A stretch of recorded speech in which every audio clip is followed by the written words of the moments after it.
Engenharia. Eu sou Jussara Lima, engenheira civil, e hoje nós vamos falar sobre inspeção predial na fase de obras. Na verdade, é sobre o que o inspetor predial pode auxiliar nas construtoras. Tá? Então, não é a inspeção predial para obras, é simplesmente o conhecimento que o inspetor predial possui que pode auxiliar os construtores e engenheiros de obra. Tá bom? Vamos começar. O outro lado da inspeção predial é sempre a construtora. Então, dá uma aparente falsa dualidade, né? Construtora versus cliente final. Isso não é verdade. As construtoras querem fazer bons produtos para os seus clientes e os clientes finais querem receber bons produtos. Ninguém vai lá com lupa para poder caçar problemas, né? Mas em algumas ocasiões ocorrem algumas divergências entre o que era a expectativa do produto e o que foi entregue. Então, quando há essa divergência e o cliente final não sabe, ele próprio, justificar qual que foi o problema, então ele contrata uma mão de obra especializada para isso. Tá? Mas é sempre importante frisar que deve haver o respeito entre as duas partes, tanto o cliente quanto o construtor.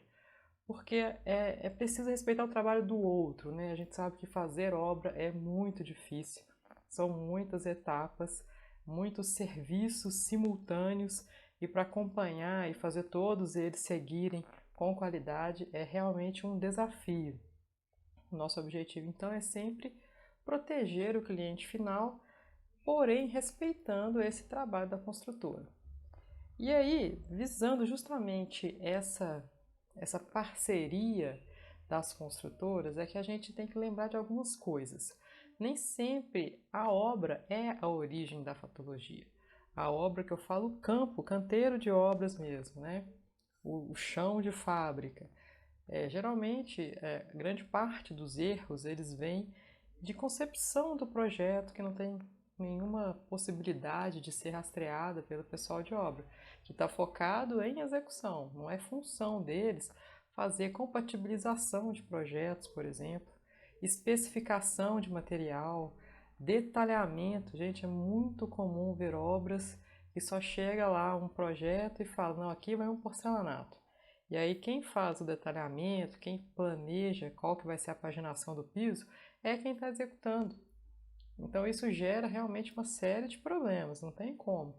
Mas não é culpa dele, aquela informação não deveria ser ele que promoveria esse tipo de informação. Ela já deveria chegar pronta, tá? Porém, mesmo quando você não tem esse tipo de possibilidade, às vezes mesmo quando chega toda a informação redondinha, ainda assim existem erros.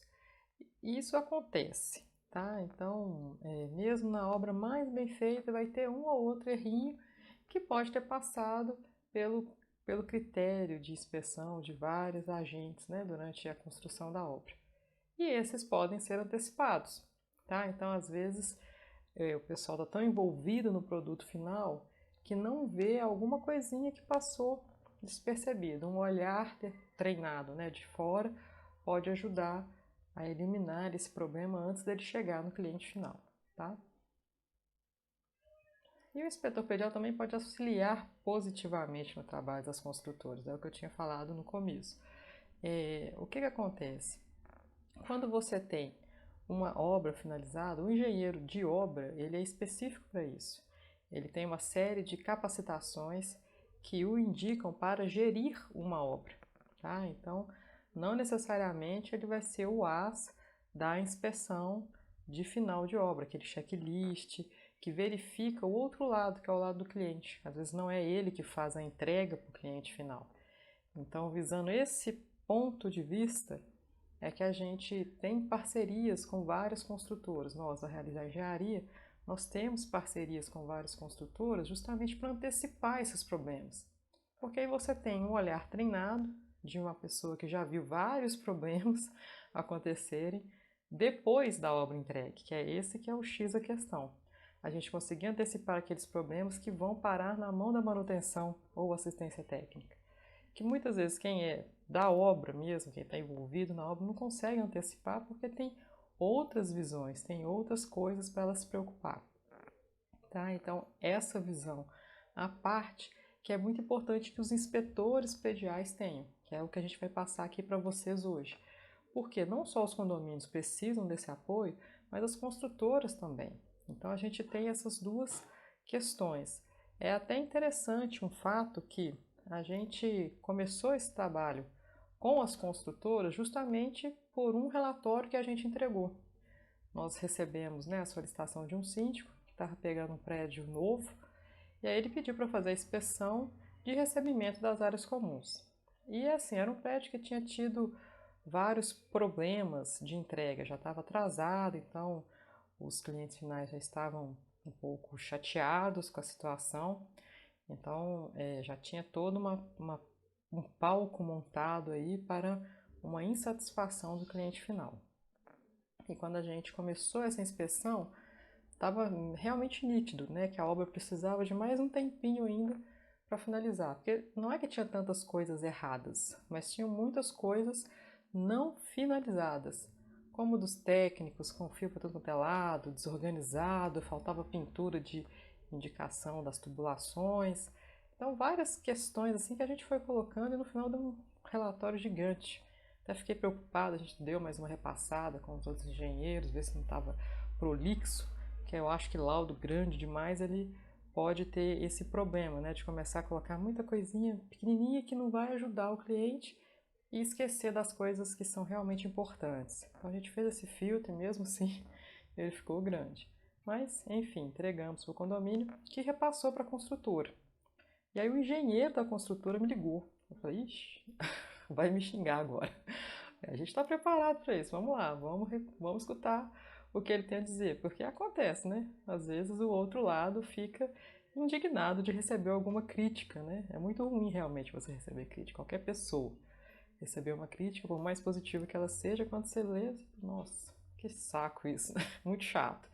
Mas enfim, me preparei psicologicamente para receber aquela ligação, e aí ele me falou, Sara, por favor, me ajude na próxima obra. E esse relatório aqui para mim foi um balde de água fria na minha cabeça. Eu não tinha noção da quantidade de coisas que a gente pode melhorar.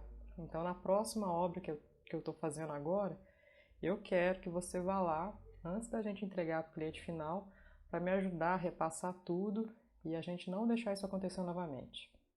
Eu achei uma postura muito nobre do engenheiro dessa obra. Ele já era um engenheiro de maior escalão, então ele checava várias obras, tinha engenheiros abaixo dele, né? Mas eu achei, assim, até surpreendente. Falei, ó, que bom, né? Claro que eu vou querer ajudar, adoro entrar em canteiro de obras. Então vamos sim, vamos montar essa parceria. E aí que surgiu esse produto, para vocês verem como que é importante um trabalho imparcial e ético, porque a gente não colocou nada de opinião. Então, tem gente que fala, não gostei dessa cor do porcelanato, tá muito escura. Escureceu o ambiente. Aí coloca lá no relatório, gente, não é para isso. Então, quando você tem uma postura técnica, você conquista clientes que você nem esperava. E essa foi a nossa situação. Nós vimos uma oportunidade por esse engenheiro, inclusive. E a partir de então, a gente começou a oferecer esse serviço para construtoras também, antecipar os problemas que ela pode ter por alguma falha que ela não está enxergando no processo, mas que como a gente tem essa visão do pós-obra, né, da manutenção predial, da inspeção predial em prédios com uma idade mais avançada, a gente vê todos os problemas que podem gerar para o cliente final. Então, essa informação é preciosa para quem executa, tá? E o desenvolvimento da engenharia brasileira agradece, né? Nós vamos crescendo juntos. Esse é o lema da Realizar Engenharia, crescer juntos. Todo o setor combinando, né, conectado para a gente melhorar a engenharia brasileira na cadeia produtiva. Quem constrói pode melhorar, quem dá manutenção pode melhorar e quem inspeciona também. A gente está sempre melhorando, sempre adquirindo novos conhecimentos, né? O crescimento ele tem que ser constante, tá bom? E o documento gerado, ele não é o laudo de inspeção predial, só para deixar isso bem claro. Tá? O documento gerado é um relatório de vistoria ou uma vistoria de constatação, mas ele é um apoio para a construtora. né? O laudo de inspeção predial é um apoio para o condomínio. São duas ferramentas diferentes, tá bom? Então, só para tirar a dúvida. Quando você trabalha, né, como inspetor predial para auxiliar as construtoras, é um relatório de vistoria somente. Aí você vai explicar o que aconteceu, qual que é o problema, qual que é o requisito de norma, porque às vezes é uma coisa desconhecida para a construtora. Ela pode incorporar nos seus sistemas, né, na sua cadeia produtiva, e nas próximas obras ela já não erra aquilo mais. Ela já está incorporado. Bom, essa é a melhoria contínua, né, que a gente espera. Então ela já incorpora aquilo dentro do processo construtivo, mas não erra de novo. Na próxima obra já não tem aquele problema, tá? E a filosofia de trabalho é sempre essa: antecipar possíveis falhas que podem prejudicar o cliente final, ou o surgimento de patologias que pode acrescentar os custos de manutenção. É sempre bom a gente lembrar que a construtora, quando ela planeja um novo empreendimento, ela sempre tem um custo ali separado para a assistência técnica. Geralmente gira em torno de 3% do custo da obra. Não é o custo, o VGV, né, o valor geral de vendas do empreendimento, é o custo de obra. Aí ela pega esse custo de obra, que já é bem reduzido, e coloca 3%. Então você vê que é uma parcela, né, geralmente, né, que as construtoras alocam para assistência técnica, que ela é muito pequena. Então tem que trabalhar bem enxuto e só mesmo trabalhar assim, para não ter esse tipo de problema, porque senão você não consegue manter essa taxa. Aí você começa a comer o lucro da própria obra, né? Então você começa a ter prejuízos reais por conta de uma obra mal feita. Às vezes você tentou antecipar e aí achou que estava dando uma economia e quando viu não tinha economia de nada.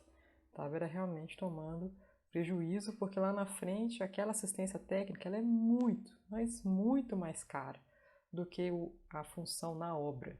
Então imagina, se você tiver qualquer probleminha para resolver na instalação hidráulica, com o bombeiro na obra ele vai lá e resolve, acabou.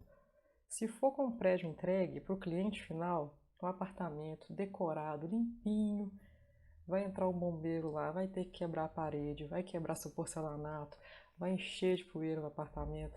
Aí você vai ter que, além de consertar, depois mandar limpar. Gente, é muito mais caro. E fora que ele não consegue ter produtividade. Ele vai resolver um apartamento num dia, não vai fazer 30 que ele faria se estivesse na obra. Porque ele tem como conseguir fazer várias, ter, né, uma sequência executiva. Na assistência técnica isso não existe. Então, para você ver a importância que é você trabalhar certinho durante a obra, porque o pós-obra é super caro.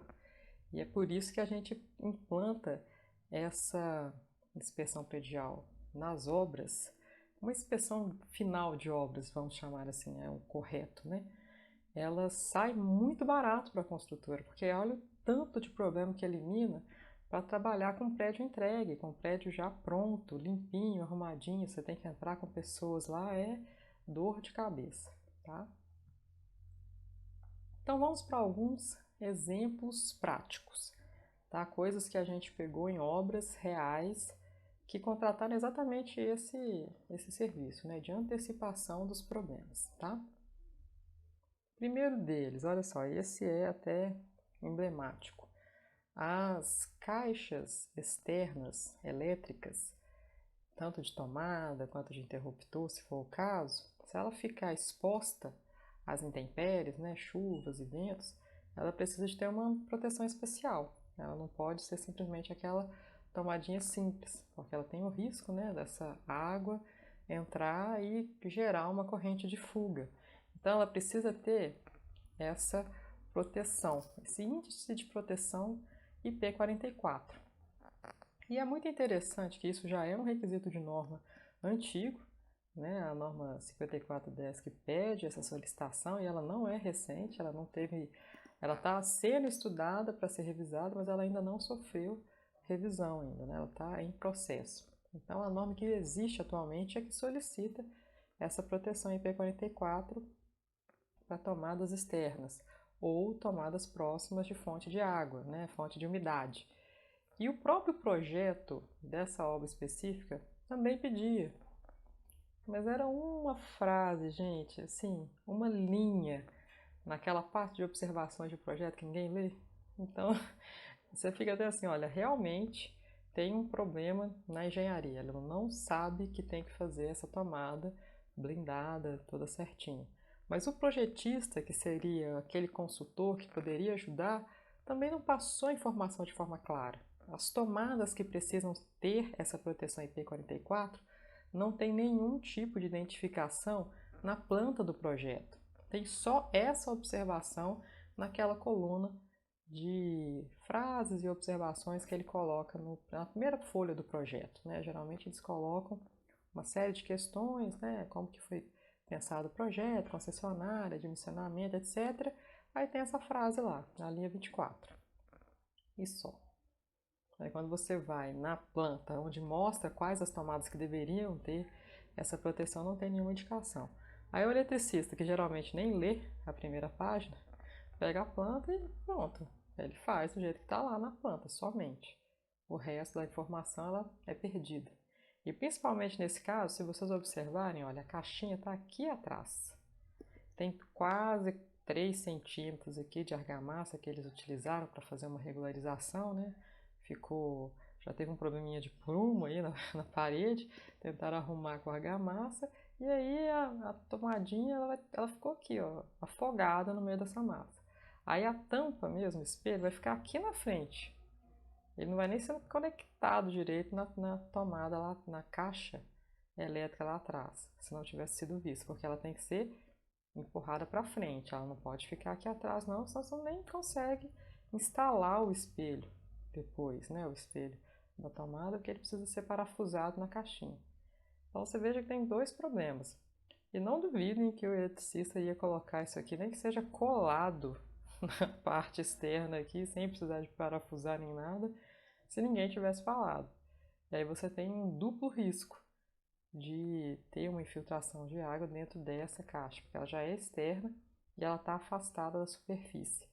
Tá? Então, é uma situação recorrente nas obras, tá? Tem um desconhecimento em torno desse requisito normativo. E ele é muito importante, porque fuga de corrente com água, ela gera acidentes graves, inclusive com óbitos, tá? Então é bom ficar bem atento a esse requisito, tá bom? Outra situação, essa é até de risco jurídico, que a gente chama. Né? Aqui você tem uma imagem de vendas, né? No encarte de vendas desse novo empreendimento, informando que que a máquina de lavar e secar encaixaria nesse espaço aqui. Então você tem toda uma imagem mostrando que você tem esse espaço para encaixar sua máquina de lava e seca, né? Porém, quando você vai na obra, surgiu, tá vendo, esse dente aqui. E esse dente, ele não estava previsto naquela imagem anterior, tá vendo? É tudo retinho, tem até uma persiana aqui, mas ela não indica esse dente proveniente do sistema estrutural aqui atrás. Só que aí, nesse caso, você perdeu um pouco de espaço. E a gente não encontra no mercado máquinas de lavar e secar com essa dimensão. Então ela não ficaria certinha aqui dentro da bancada. Ela ficaria um pouquinho para fora, na verdade muito para fora, né? Porque se você considerar que na hora que você for instalar essa máquina que ela não pode ficar encostada na parede, ela vai ficar pelo menos a uns 5 centímetros aqui, porque tem toda a parte de instalação elétrica passando ali por trás, a parte de tubulações, o encaixe, né, do sistema de esgoto, então ela vai ficar uns 5 centímetros, mais uns 10 vai ficar 15 centímetros para cá, ó. Então ela já vai começar a estrangular esse espaço aqui. Aí é o que a gente chama, né, da quebra da expectativa com a realidade.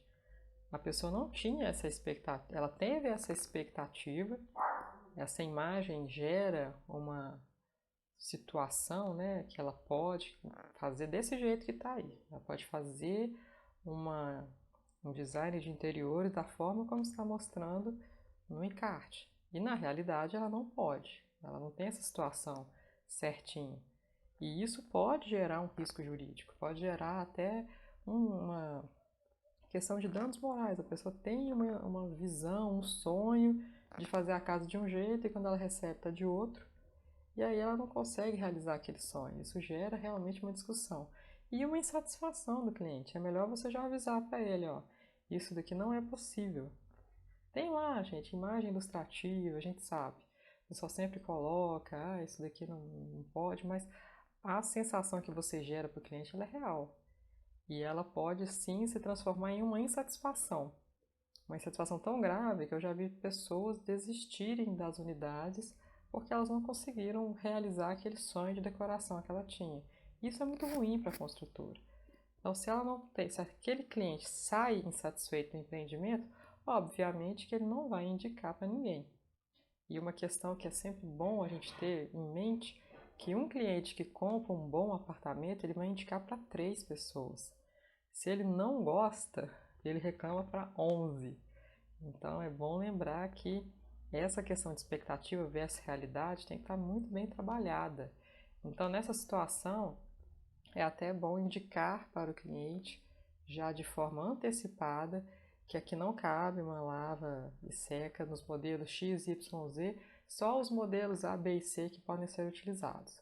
Que aí elas são mais compactas e cabe aqui nesse espaço. Isso já pode ser informado, inclusive, no manual do proprietário, que é a ferramenta ideal de canal de informação do empreendimento para o cliente final.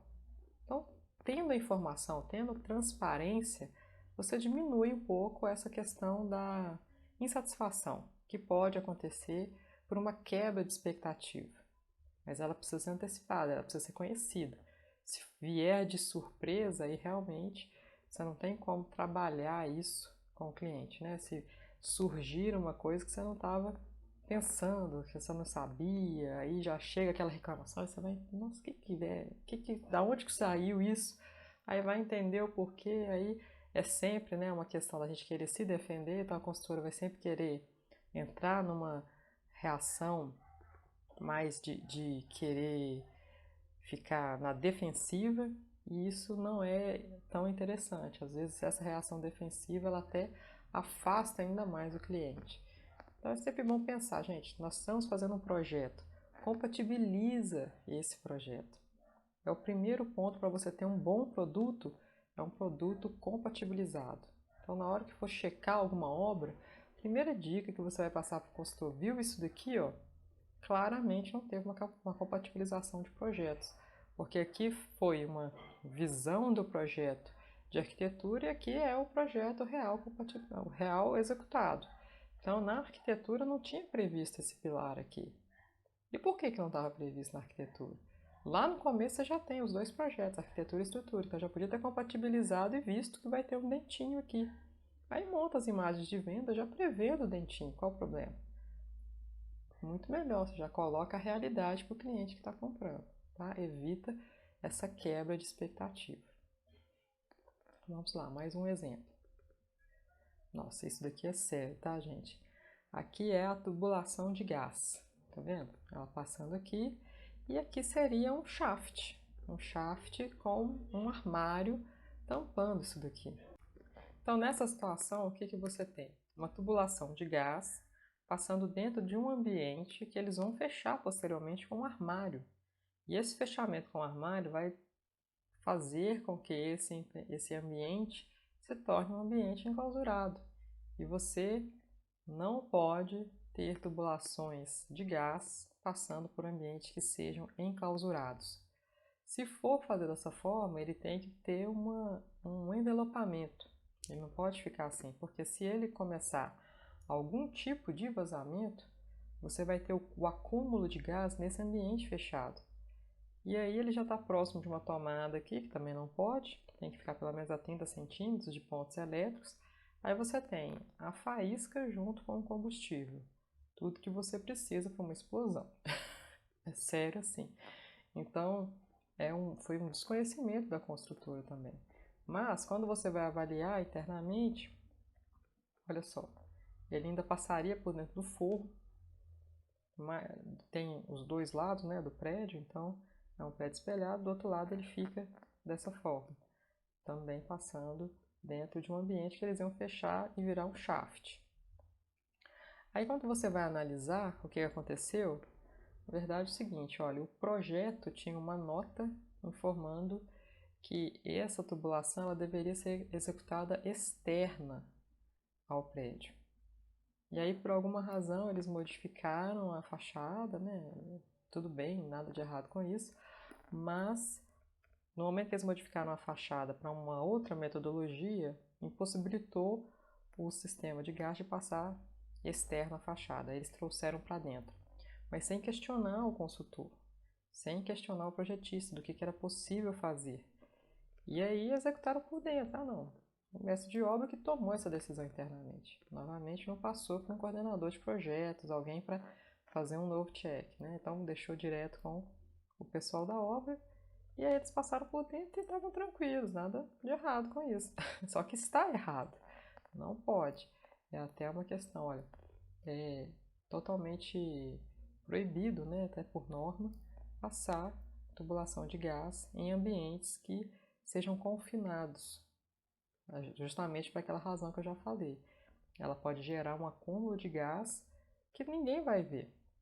Vai sentir aquele cheiro de gás quando você abrir a porta que vai estar aquela montante de gás acumulado. Se tiver qualquer faísca, já é muito sério, muito grave, tá? E o próprio Corpo de Bombeiros também tem algumas instruções técnicas que eles informam, né, dessa impossibilidade e até dão a solução. Olha, se precisar passar para um espaço confinado, então façam um envelopamento desse tubo, façam um enluvamento. Ele pode ser usado vários materiais, desde aquelas tubulações de concreto, aí você passa um tubo de concreto de cima e embaixo, né, deixando em cima e embaixo saídas de ventilação, para se houver qualquer vazamento, esse gás ele sai da tubulação e vai para cima ou para baixo.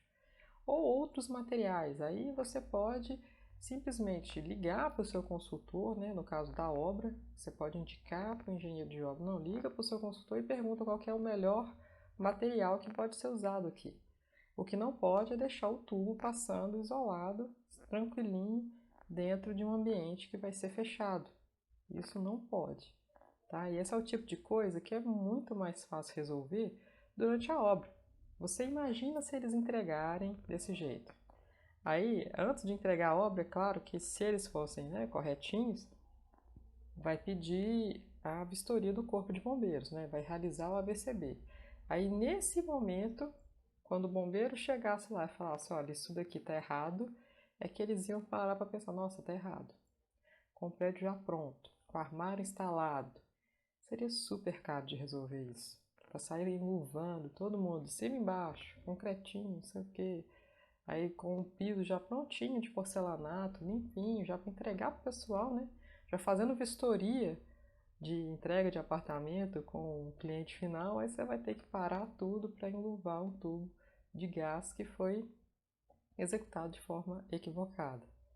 Então, quando você entra na obra antecipando esse problema, eles ganharam muito com isso, né? Ganharam muito em questão de não ter o retrabalho tão grande no final.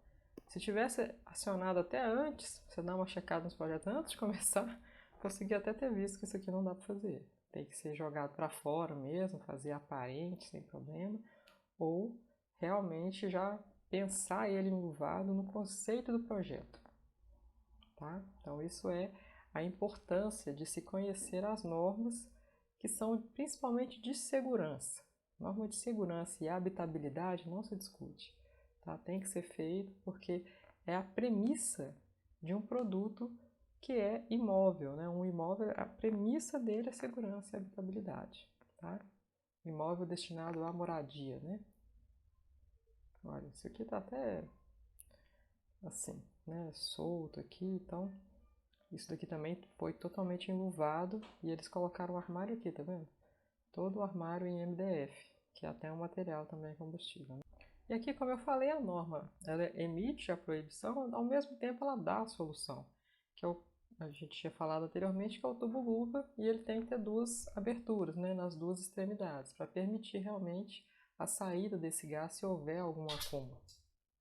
E, opcionalmente, pode ser previsto um dispositivo ou um sistema que, se houver um vazamento de gás, ele consegue fazer algo a respeito, né? Seria um sistema mais automatizado, ok? Outra questão relacionada ao gás. Essa é a respeito da carga da laje, né? Então, o projeto de gás, nessa obra, quando a gente foi visitá-la, a gente sempre pede os projetos para dar uma analisada também. E nesse projeto ele pedia uma carga de pelo menos 6,3 kN para fazer a central de gás, né, onde ficam os bujões de gás. E quando a gente foi checar no projeto estrutural, essa carga não estava prevista. Novamente, né, o desencontro entre dois projetos, o de sistemas de instalações com os projetos, né, iniciais, estrutural e de arquitetura. Então essa aqui era a laje que seria destinada à central de gás e ela só tem as cargas normais dela. Não trata em momento algum de uma carga específica para o gás. E aí quando a gente foi passar isso para a construtora, eles não sabiam que precisava disso. Não tinham visto essa frase no projeto. Novamente, ela era uma linha, tá? E ele próprio já até se exime de qualquer responsabilidade se não for feito, né, essa previsão de carga no projeto de estrutura. O problema o projeto de estrutura foi feito antes do projeto de gás. Então, quando o projeto de gás chegou, a estrutura daquela laje, inclusive, já estava pronta. Tá? Então, para vocês entenderem, assim, que tem coisas que saem um pouco da alçada do engenheiro de obras e vai mais para uma instância mais alta, né? Então, é a questão de analisar projetos, fazer a compatibilização, e quando isso não funciona redondinho, a obra é que vai sofrer com essa consequência, porque chega as informações desencontradas e ela que vai ter que estar correndo atrás do que tem que fazer, da forma correta que tem que fazer. Nesse caso aqui, a solução foi partir para outra forma, outro sistema de gás. Né? Então, assim, por sorte, na rua passava o sistema encanado, sistema de gás natural, e aí a solução foi passar para o sistema de gás natural. Aí não precisa da casa de gás, tá? Mas para você ver o quão sério seria, né? Você colocar um peso de uma carga não prevista numa laje. Então, olha o risco que isso poderia ter sido, que poderia ter acontecido se não tivesse sido visto, né? Um peso de carga muito superior ao que a laje conseguiria assimilar, que ela não foi prevista para ser uma central de gás. Geralmente, né, a central de gás ela até fica no térreo, porque ela é mais pesada.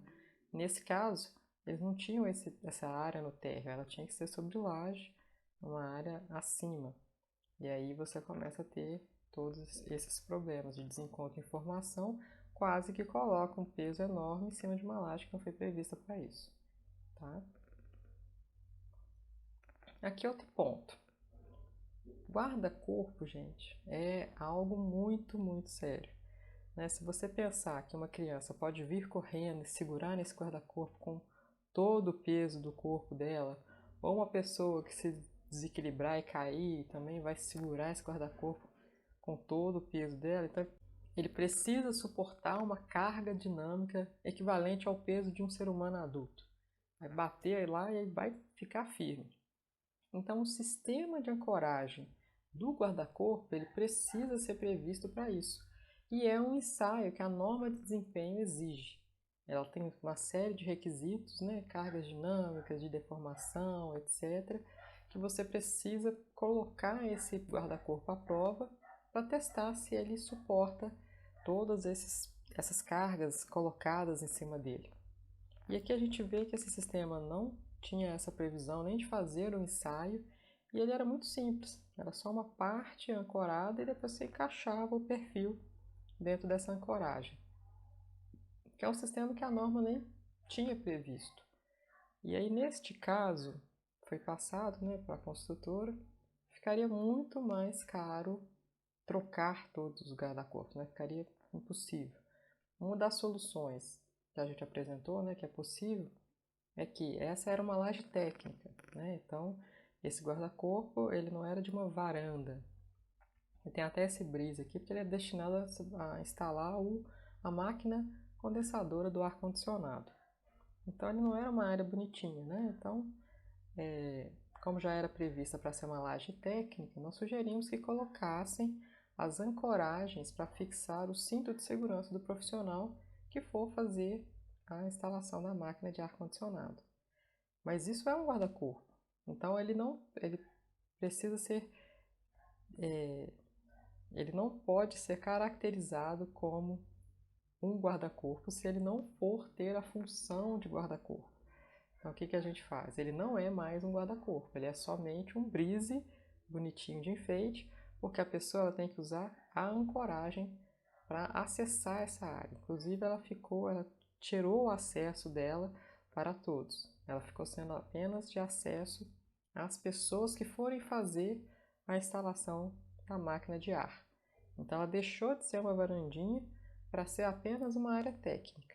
E nessa área técnica só pode acessar se tiver com o cinto de segurança e ancorado. Então tem aquela pecinha da ancoragem, ele instala o cinto de segurança na pecinha, e aí sim, ele trabalha, instala a máquina de ar-condicionado, depois ele sai da área. Não pode ser acessada por mais pessoas, porque o sistema de guarda-corpo não atende a um sistema de ancoragem, né? Ele não é ancorado de forma correta para ele suportar o peso das pessoas se precisarem de segurar nele por qualquer motivo. E aí você deixa a área insegura, essa localização passa a não ser segura para as pessoas acessarem de forma tranquila, normal. E esse que é o problema, tá? Então aí nesse caso ela foi redestinada, essa área, por uma questão de não ter sido visto, né, e nem previsto um guarda-corpo dentro das normas de desempenho. Aí é uma outra questão que a gente passa bastante para as construtoras. Se você for fazer qualquer contratação de serviços, cheque se aquele serviço tem alguma premissa na norma de desempenho. Porque se tiver, já é melhor você procurar fornecedores que te dão um produto já dentro da norma.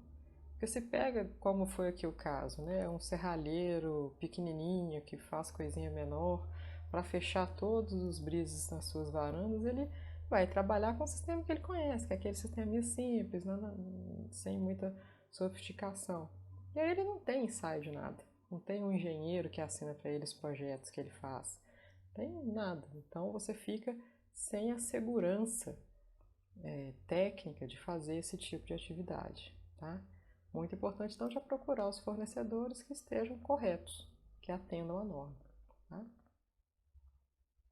Aqui é outra questão, fachada.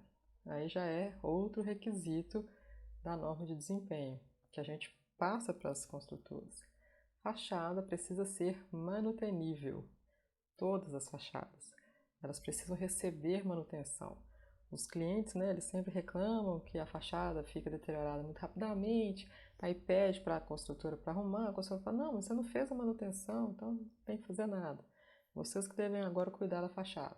Só que a construtora tem que ter deixado condições para essa fachada ser manutenida, né? E aqui você tem uma fachada recuada, então lá em cima, na laje técnica, ela tinha as ancoragens para as pessoas instalarem os balancins e fazer a manutenção dessa fachada. Só que aqui ela tem um salto, uma nova fachada, uma nova layer de fachada, e ela não se conecta ao balancim desta fachada aqui. Teria que ter um novo sisteminha de ancoragem a partir deste nível para daqui para baixo ser feita a fachada de toda essa extensão de paredes a serem revisadas. E não tem. E aqui ainda é mais complicado, porque é uma área privativa para o cliente final. Então ele tem que autorizar o pessoal a entrar na unidade dele para fazer as manutenções, só que aí vai ter que ser balancinho por contrapeso, aí tem que checar se esse espaço dá para fazer. Então é uma série de situações que vai onerar tanto a manutenção dessa fachada para o condomínio final, que ele pode até reclamar à consultora que ela não deixou a situação de manutenção para essa fachada. Ela não previu a manutenção da fachada. E foi isso que a gente passou para a construtora. Falou, ó, você precisa prever um sistema. Se não tiver condições de instalar a ancoragem, que já deixe um projeto com os balancinhos, qual que é o tipo de balancinho que você está prevendo, que dá para fazer essa manutenção. Já deixa a informação toda prontinha. Quando o síndico precisar de fazer alguma manutenção nessa fachada, ele vai lá olhar o manual do proprietário e vai estar tudo escrito. Como que ele vai fazer a manutenção disso. Se não tiver escrito, ele vai procurar outras formas de informação e vai se informar de uma forma equivocada. A construtora é que vai ser penalizada por isso. Ele vai achar alguma informação de alguém falando, a construtora fez isso daí errado. E é isso que a gente quer evitar. A gente quer evitar que ela tenha prejuízos futuros, riscos jurídicos, inclusive, no futuro de sofrer um processo por não ter entregado um sistema dentro do que a norma preconiza, né? Principalmente a norma de desempenho, a 15.575, tá bom? Então, sempre lembrar disso. Aqui já é outra questão. Essa daqui é uma fachada ventilada, suspensa, né? Afastada. Nesse caso, acho que eu nem posso chamar ela de ventilada, porque ela não tem a ventilação interna, ela é só uma fachada afastada, tá? Porém, todas essas fachadas que possuem esses inserts, né, que foi instalado através de inserts, você precisa checar se esse insert possui a resistência adequada para suportar o peso dessa placa e todas as outras cargas que ela pode sofrer. Então, ela pode sofrer carga de vento, né, pressão do vento sobre essa placa, porque ela se trata de um revestimento de fachada, ele está exposto às intempéries. Então eu preciso saber se o insert que está instalado, ele resiste. Insert é essa pecinha, tá vendo? Tem uma peça que fica ancorada na parede da fachada e o outro lado fica segurando a peça, que pode ser um porcelanato ou uma pedra natural. Quando você tem essa situação, esse insert aqui, será que ele não vai se deformar e deixar a pedra soltar? Isso é extremamente grave se acontecer. Então eu preciso ter certeza de que não vai acontecer. E isso eu só consigo se eu ensaiar essa peça. E aí é o erro de muitas construtoras. Contratam uma mão de obra precária para fazer esse tipo de serviço, que é extremamente complexo, e a empresa que instala, ela nem sabe o que ela tem que fazer. É uma empresa que não tem um profissional habilitado e aí ela não te dá nenhuma garantia se esse sistema vai durar o tempo de vida útil mínimo previsto pela norma para um sistema de fachada. Então aí entra na construtora assumir este risco e ela ter que fazer o ensaio. Quando você trabalha com fornecedores mais qualificados, você já pede, não, qual fornecedor que me entrega um sistema de fachada totalmente dentro das premissas da norma de desempenho. Aí já vai ter lá uma X quantidade de fornecedor que fala, não, eu já faço todos os ensaios, tá aqui o ensaio dos inserts que eu utilizo, eles suportam até X carga, então se você escolher pedra X, Y, Z, ele suporta essa carga, se for a pedra A, B, C, ele suporta outra carga e outro tipo de insert, ele já te dá todas as informações técnicas que você precisa e a segurança, né, que você precisa para colocar que esse sistema não vai se deformar e não vai deixar a pedra cair, ninguém vai se machucar futuramente por um sistema inadequado. Essa é a diferença. E aí, essa é a nossa postura dentro do canteiro de obras, antecipar esse tipo de problema. Porque quando o fornecedor não te informa, você precisa ter, como construtor, a informação. E você, como inspetor, precisa ajudar a construtora a encontrar essa informação. Então, aqui nesse caso, era exatamente isso. Um fornecedor muito pequeno, mas que sabia fazer fachada afastada. Aí ele fez com o insert que ele estava acostumado a fazer, mas não tinha ensaio, não tinha nada. Aí a gente indicou, a construtora contratou um laboratório para vir a campo, testar todos os inserts dentro dos padrões da norma e ver se aprova ou não esse sistema, tanto para essa obra quanto para as outras obras que já tinham a previsão de ter o mesmo tipo de fachada. Pra você ver como que é sério, né? Imagina se faz aqui tanto de obra e lá no final cai uma peça. É só uma peça que precisa cair para já ter assim aquele acidente terrível, né? Porque se cair uma peça próximo de alguém, essa coisa machucar ou até gerar algo mais grave, é terrível. Então a gente precisa antecipar esse tipo de situação. Não é só custo financeiro que a gente está preocupado, não. É também a segurança das pessoas na envoltória daquele prédio, né? Não só quem mora, mas quem passa em frente a um prédio. Imagina você está caminhando em frente a um prédio, está lá andando na rua e uma placa de porcelanato cai na sua cabeça. É muito sério, tá? Então, segurança e habitabilidade são duas palavras que não podem sair de vista do inspetor predial, tá bom? Tanto para o lado do condomínio quanto para o lado da construtora. É segurança e habitabilidade o tempo todo. Outro ponto. Eu estou passando alguns pontos que são interessantes da gente checar, né? Tanto pontos mais graves como o anterior, quanto mais tranquilos, como esse daqui. Aqui é simplesmente a identificação da porta corta-fogo. Tem umas portas que o pessoal compra que não vem com a etiqueta de nada, vem só a folha da porta sem nada. E aí quando você vai ver, é um fornecedor que pode nem ser qualificado dentro do corpo de bombeiros, porque todos os fornecedores, né, que colocam produtos de combate a incêndio, eles precisam ser regularizados e regulamentados, né, pelo corpo de bombeiros. Se não tiver, aí você começa a cair numa série de problemas. Então a porta corta-fogo ela precisa de ter essa etiqueta. É necessário que ela tenha uma etiqueta de identificação com o código da porta, com a informação de que a porta atende à norma de porta corta-fogo, a 11.742.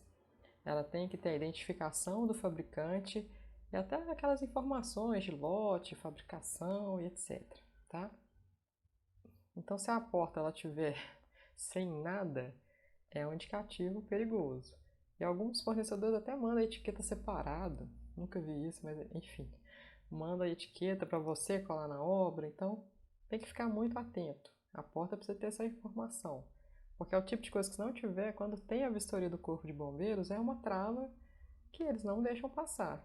Aí você perde aquela primeira vistoria por uma falha boba, né? De não ter a identificação correta na porta corta-fogo, tá? Aqui já é uma situação séria, daquelas bem sérias. Você tinha uma parede e o piso já prontos, né? E aí eles tiveram uma modificação de cliente que pediu a instalação de uma caixa sistema elétrico aqui. Primeiro vamos conversar sobre modificações de cliente, né? Elas precisam ter uma data para começar e para terminar, e depois de certo ponto da obra, elas não podem acontecer mais. Isso precisa ser passado para a construtora. Você precisa travar algum momento modificação de cliente para o seu custo não ficar fora da realidade. Se aprovar a modificação de cliente, tem que ter muito cuidado para ver quais são as interferências que ela vai provocar. Nesse caso, a instalação dessa caixinha jogou fora o sistema de impermeabilização que tinha aqui. Eles rasgaram a manta para colocar a caixinha aqui fora. Então você perdeu o sistema de impermeabilização por uma modificação de cliente. Vai ter que voltar aqui, retornar e fazer todo um reparo dessa impermeabilização, pensando que eu tenho que vedar essa caixinha em todo o seu perímetro. Não posso deixar ela assim, tá? Então, muito sério isso daqui. E importante também pensar que nem tudo é culpa do engenheiro, sabe, gente? Tem coisa que ele delegou para alguém, não, faz lá essa modificação, esse alguém não checou, aí pediu para um estagiário para verificar, e às vezes ele não sabe o que pode acontecer. Porém, esse é um problema que vai surgir daqui a um ano. Quando entregou para o cliente final e deu aquela chuva de verão, vai infiltrar a parte interna do apartamento. Aí vem aquela questão, levar a gente para dentro do apartamento da pessoa, já pronto, já com tudo organizado, para arrumar uma questão que foi feita na obra, né? Se você arrumasse na obra, estava tranquilo. E é fácil de arrumar durante as obras. Depois que passa isso, aí não tem jeito. É a mesma situação. Essa caixinha tem que ser proteção IP44, porque ela vai ficar do lado externo. Ela tem que estar toda vedadinha para a impermeabilização em volta não furar, né? Não deixar de funcionar. E ela precisa ser estanque, né? Dessa parte da frente para não deixar a água passar lá para dentro, tá? Então são várias situações de risco que eu tenho com uma modificação que parece pequena. Aí às vezes a cliente fala, não, eu só pedi uma caixinha lá fora, qual que é a dificuldade? Qual que é o problema de fazer isso? Quando a consultora nega e ele fica revoltado, é por conta disso. É porque pode gerar uma série de interferências em sistemas prontos que não passa, né, não é pego em alguma fiscalização da obra e vai aparecer só lá na frente, com o cliente final, né? E isso que é o problema. Aqui é um problema similar ao anterior. A gente tem a instalação do mastro do para-raio e ele foi chumbado diretamente na laje. Tá vendo que aqui, na passagem dos cabos, ele foi chumbado em um elemento estrutural colocado lá para isso, para ser perfurado. Porque essa laje aqui, ela é impermeabilizada, tem uma manta asfáltica passando aqui por trás. O que a gente está vendo aqui é só a proteção mecânica. Ela não é o piso real, né? O concreto está lá embaixo, protegidinho. Aí se você perfura isso, você perdeu todo aquele trabalho. Essa é a mesma função. Tem que checar se essa perfuração aqui, se ela prejudicou a laje ou não. E tratá-la para que ela seja estanque, né? Impermeabilizar as perfurações que forem feitas na laje. Tá? Se não tiver como perfurar em outro local, você tem que investigar esse ponto aqui, porque ele é um ponto que você está fragilizando seu sistema de impermeabilização. Tá? Aqui a mesma situação, precisaram fazer alguma modificação de cliente, fizeram tipo uma jardineira e a impermeabilização já estava pronta. Aí quando descascou-se a laje, você teve algumas falhas na impermeabilização. Ela foi descascada em alguns pontos. E aí vai ter que voltar revisando toda essa manta asfáltica aqui, que na verdade é do piso que vira na parede. Só que a norma pede o seguinte: se você for fazer qualquer situação que tenha absorção de água, ela tem que subir, a impermeabilização ela precisa subir acima do nível onde a água pode percolar. Então ela coloca pelo menos 30 centímetros. Bom, aqui você tem outra situação. Você tem a parte interna do ambiente construído, já finalizado, que seria uma sala, e aqui a parte externa, como se fosse uma área privativa com uma varandinha. O problema é que você tem um nível zero aqui, tá vendo? É até uma situação que a norma não indica, né? Ela pede pelo menos uns 5 centímetros de diferença entre a parte interna e a parte externa. Nesse caso a gente não tem nada, né? Ela é praticamente nivelada. Aí questionando a construtora, ah não, mas isso foi modificação de cliente. Se for, é muito importante que fique bem claro para o cliente os riscos que ele está né, que ele possui. Porque a construtora, como técnica, ela não pode admitir esse tipo de situação. Ela não pode fazer errado porque o cliente pediu. Ela precisa dar a solução. Então, se for o caso de deixar realmente o ambiente nivelado, ela precisa colocar uma solução de esquadria que vai realmente vedar essa água, independente do nível que ela tiver lá fora. Ou colocar um desnível aqui externamente. Ela tem várias soluções de engenharia que ela pode propor que evite ela numa infração direta com a norma. Que aqui ela não está atendendo o que a norma pede. Tá? É uma situação muito complexa para ela assumir de risco. Tá? Então, a gente passa para a construtora realmente essa antecipação, todos os riscos que ela pode correr, mesmo e principalmente quando for solicitação de cliente. Uma personalização, o meu arquiteto veio aqui e pediu para fazer isso, fazer aquilo, e a construtora não deixou. Às vezes a postura da construtora tem que ser não mesmo, tem que negativar em alguma situação que pode gerar uma patologia séria para aquela edificação. Não apenas naquele imóvel, né, naquela unidade, mas nas unidades acima ou abaixo daquele apartamento. Então é muito importante que ela tenha essa visão dos problemas que podem surgir, porque às vezes você quer agradar demais um cliente, mas esquece que tem outro em cima, embaixo, do lado. Então às vezes precisa ser dito não para algumas situações. Nesse caso aqui, eu diria não. Diria não e falar, se você quiser fazer depois, você contrata um engenheiro de sua escolha, faz um RT, faz um projetinho, aí você coloca tudo certinho. Mas eu, como construtora, não posso fazer esse tipo de situação, está errado, tá? Bom, gente, E é isso. Espero que vocês tenham gostado das informações que passamos aqui hoje. Se tiver qualquer dúvida, sugestões, podem colocar nos comentários do vídeo ou manda para a gente por e-mail, tá? A gente sempre se esforça para responder todo mundo, tentando, né, passar o máximo de informação possível para todos, tá? E eu espero vocês no nosso próximo webinário. Muito obrigado pela presença de todos.